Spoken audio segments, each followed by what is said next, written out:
You, same question as I asked Moz. Do you fully understand all the rules? Yes. Right. Here is your first question, Stephen. Bang Bang, All I Really Want to Do, Gypsies, Tramps...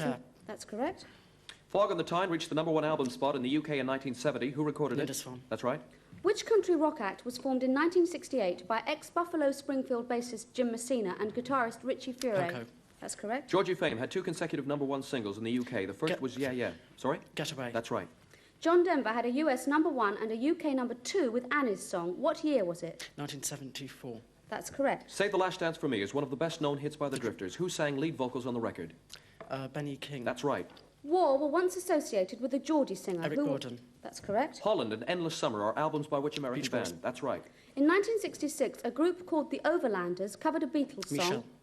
That's correct, yes. Who recorded an album called Live at Leeds? The Who. That's right. Who was the keyboards player with the late lamented band The Doors? Jim Morrison. No, it was Randy Manzarek. Ray Manzarek. I can't give you that. Mott were previously known by a longer name. What was it? Don't know. Mott the Hoople. The Four sorry. Tops hit the #1 slot in the UK with Reach Out, I'll Be There in what year? 1965. Sorry, it was 1966. A #1 hit in October 1970. Who recorded Mouldy Old Dough? Lieutenant Pigeon. That's right. Which American laid-back country rock artist has had albums out titled Naturally, Really and Okie? J.J. Cale. Who was the founder member and lead singer with Bread? David Gates. That's right. Music from Big Pink and Stage Fright are 2 albums by Band. which band? The Band. That's correct. Which single by the Byrds reached the British top 20? I'll finish the question. In February 1971. Chestnut Mare. That's correct. 2 points. Right, Stephen, in that section you scored 30. Thank you very much. We'll now welcome our next contestant, our last contestant, in fact, in the chair, who is Miller Robertson from Grangemouth in Stirlingshire. Miller, do you understand the rules? Yes. Right, here is your first question, OK? Who wrote and recorded a concept album in 1970 and called it Taproot Manuscript? Neil Diamond. That's correct. Gary Brooker is the lead singer of which group Procol formed in Harum. '67? That's right. Cara Cara, Tom Tom Turnaround and Rose New Gold. World. That's right. George Kajanis, Henry Marsh, Phil Pickett, and Sure. Grant Sirple. That's right. Spirit in the Sky was a #1... Norman Greenbaum.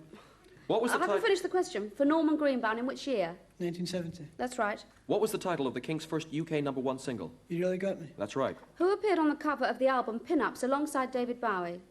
Angie Berry. No, it was Twiggy. Lee Brillo was the lead singer for which British R&B Dr. band? Feelgood. That's right. Burlesque was a top 20 hit in 1972 for which rock outfit? Family. That's right. A very early recording by the Moody Blues was in fact their only #1 single. It topped the charts in January and Go now. February. That's right. Go Now. You'll Never Get to Heaven has currently been a hit for the Stylistics. Who had a top 20 hit with this song in the UK in 1964? I don't know. Dionne Warwick. Mark Bolan was one half of Tyrannosaurus Rex. Who was the other half?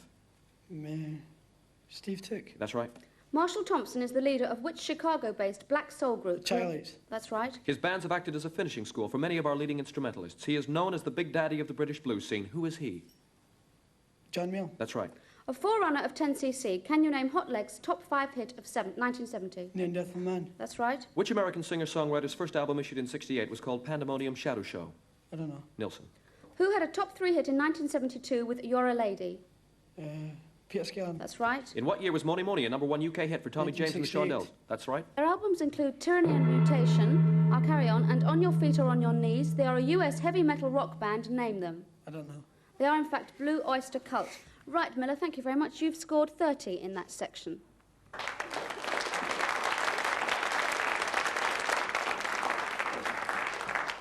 And now, the moment that has taken 13 weeks to arrive. From our original 32, we came down to 16 in the second round, and then to our 4 finalists you've seen now. Let us now add the final score and find out who will win that gold disc trophy, who will have the choice of those fabulous prizes, and who will be the Pop Quest King of Britain. Right, kid. Well, our first contestant was Bob Ballard, who had 10 points before he went in the chair. He scored 26 and brought his final score up to 36. Secondly, we have Moz Morris, who had 16 points before he went in the chair. He scored 28 points, which brings him up to 44. Thirdly, we had Stephen, who had 16 points and then scored 30 in the chair, bringing him up to 46.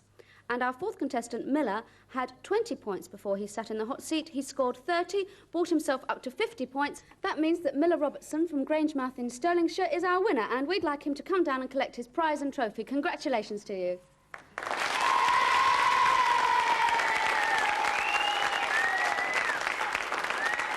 The But wait a minute, because we can't forget the other three finalists. They're not really losers in the sense that we'd like them to join us, too, to collect their silver discs and record tokens, too. Also, don't forget that next week there's a special Track Facts feature showing how a record is made.